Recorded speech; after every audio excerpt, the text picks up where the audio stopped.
ছোট শহরের এক ছেলে আয়ান। আয়ান খুব ভালো শিক্ষার্থী ছিল।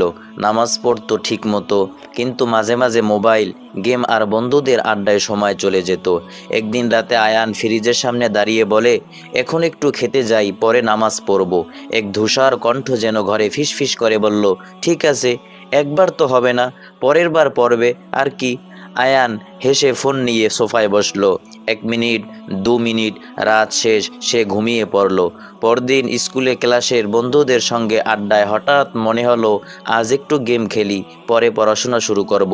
ফিসফিসানি আবার এসেছে, দেখেছিস, একটুও ক্ষতি হলো না, আর কি, সবাই তো করে। আয়ান হাসলো, কিন্তু হঠাৎ মনে হলো বুকের ভেতর একটা ফাঁপা অনুভূতি। সে আজকের নামাজ পড়ল না। আরেকদিনও এক রাতে হঠাৎ দূরে মসজিদ থেকে আজান, আসসালাতু খায়রুম মিনান নাউম। আয়ান থমকে দাঁড়ালো। আমি কবে থেকে এত দূরে চলে গেলাম আল্লাহর? ফিসফিসানি চুপ হয়ে গেল। আয়ান বুঝলো, শয়তান কখনো সরাসরি ধ্বংস করে না।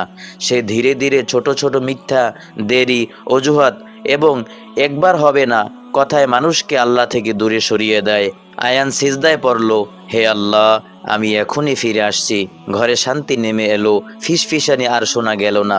এ গল্প থেকে আমাদের শিক্ষা হলো, শয়তান সরাসরি বলে না গুনাহ করো, সে ছোট ধোঁকা, 1 মিনিট পরে, একবার হলো না, সবাই তো করে, এই কথায় মানুষকে ফাঁদে ফেলে। নামাজ, তওবা, আল্লাহর ডাক যতই দেরি হোক, ফিরার সময় সবসময় বাকি থাকে। অতএব আমরা তওবা করি, আল্লাহর দিকে ফিরে আসি।